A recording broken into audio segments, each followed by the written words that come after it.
Alright, so let's talk about Invincible Season 3. This show has officially hit rock bottom. The animation? Absolute garbage. It looks like a cheap PNG slideshow half the time, and yet, these fans will eat up anything. Invincible fans will defend this nonsense like their lives depend on it, but let's be real. The animation is bottom of the barrel, stiff movement, bad compositing, and the fights? Oh, don't worry, they'll give us one good animation sequence in the last episode, and suddenly everyone will pretend the entire season was amazing. It's so pathetic. I mean, this is exactly what corporations want. They know they can pump out garbage, and as long as there's one good scene, these losers will act like it's peak television. They're taking advantage of your low standards. Like, wake up! Wake up, you people! Wake up! Man, this is why anime has been leagues ahead. Even mid-tier seasonal anime blow this out of the water. But sure, let's all clap for Amazon because they animated the most basic shit properly. At this point, Invincible fans are just proving that they'll settle for anything. This season looks terrible. And unless people start calling it out, it's only gonna get worse. But hey, enjoy your PNGs, I guess. I mean, like, the same thing happened with, freaking Blue Walk. The animation was so bad for season 2, and at the end, they gave us good animation, and all of a sudden people were like, uh-oh, never mind, Blue Lock is peak. The shitty animation that we had to sit through for 10 plus episodes was worth it. Man, anime fans will cry about studios like MAPPA overworking their animators, but you know what? Maybe Invincible needs to start overworking their animators too, because whatever they're doing right now is clearly not working. If that's what it takes to make a product actually look good, then so be it. At least MAPPA puts out quality animation. And I know MAPPA has some anime that have horrible animation as well, like Attack on Titan, Chainsaw Man, Inuyashiki. But holy shit, even MAPPA's worst animated show has better animation than Invincible. People these days will accept anything. It's not just about Invincible, it's about the mindset. Like, audiences used to expect quality. They used to call out bad animation, bad writing, lazy production. Now all it takes is one good scene and suddenly the entire season is amazing. It's just so embarrassing. Like, I don't understand you losers. And let's not act like this is just one isolated case. This happens all the time.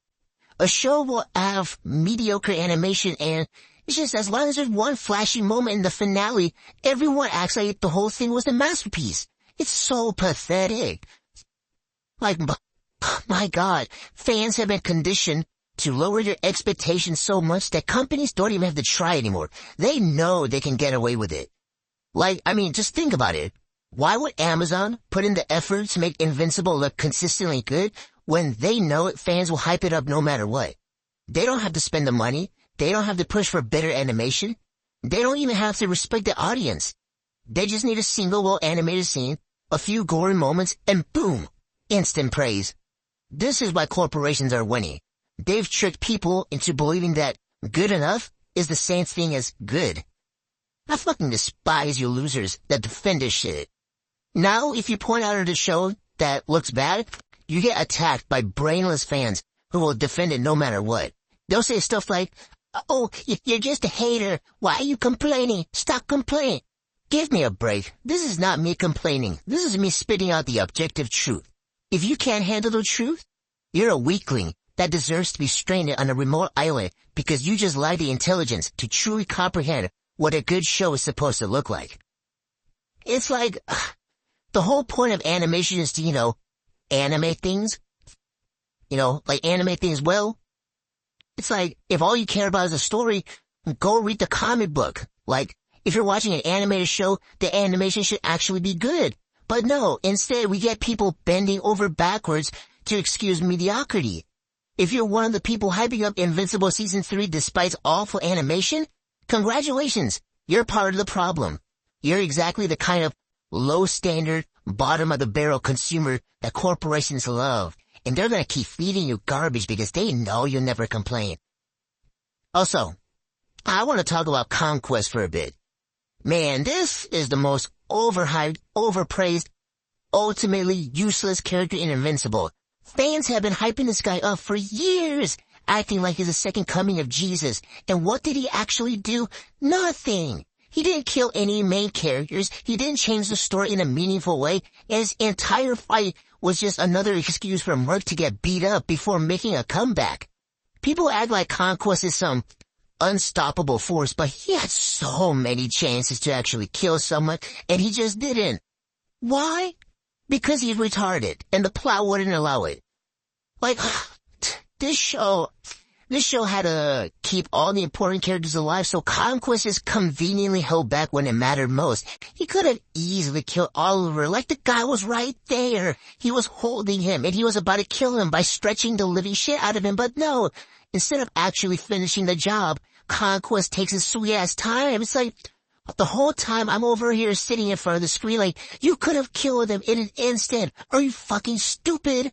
And of course, the fanboys, they're gonna make up excuses like, uh-oh, he was just toying with him. Conquest just wanted to have fun. No, that's just bad writing. It's bad writing. The truth is, Conquest was only dangerous until the script said he wasn't. And don't even get me started.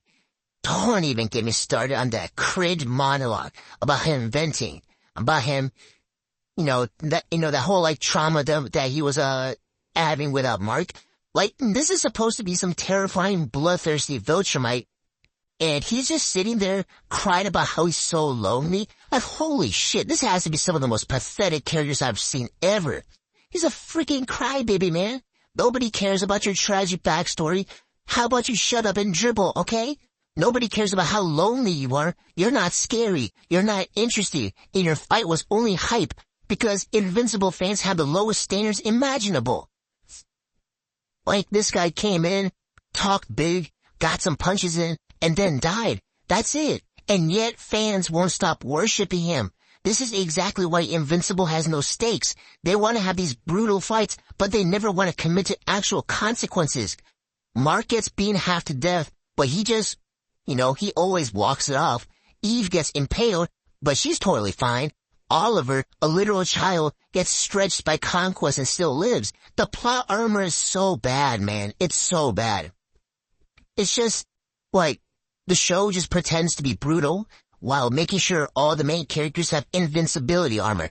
And, shit, you know what? That's probably why the name of the show is called Invincible. It's because the writer of the show is too much of a pussy to kill off its main character, so it's like, shit, you might as well call them Invincible. Like, what am I watching, man? Is this a kid's cartoon?